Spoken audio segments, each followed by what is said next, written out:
కొంతమంది మహిళలు విచక్షణారహితంగా బిహేవ్ చేస్తూ ఆడవాళ్ల యొక్క గౌరవాన్ని తగ్గిస్తున్నారు. మగవారితో పోటీగా మద్యం సేవిస్తూ సిగరెట్లు తాగుతూ ఆడవాళ్లకు ఉన్నటువంటి గౌరవాన్ని తగ్గిస్తున్నారు. అయితే సిగరెట్లు తాగడం, మందు తాగడం వాళ్ళ వ్యక్తిగత నిర్ణయం, కానీ అది పబ్లిక్లో చేసి తోటి వారిని ఇబ్బంది పెట్టడం కరెక్ట్ కాదు. అలాంటిదే ఓ ఘటన రైలులో చోటు చేసుకుంది.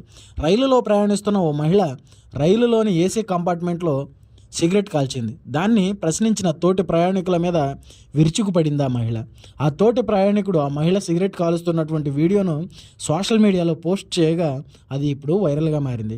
అది ఏసీ కంపార్ట్మెంట్ అని, దయచేసి బయటికి వెళ్ళి కాల్చుకోమని మర్యాదపూర్వకంగా అడిగిన నా ఇష్టం, మీరెవరో నన్ను ప్రశ్నించడానికి అంటూ తోటి ప్రయాణికుల మీద రెచ్చిపోయింది ఆ మహిళ. మరి ఇలాంటి కొంతమంది మహిళల వల్ల మహిళలందరి ఆత్మగౌరవం, మర్యాద దెబ్బతింటుందని ఎంతోమంది వాపోతున్నారు.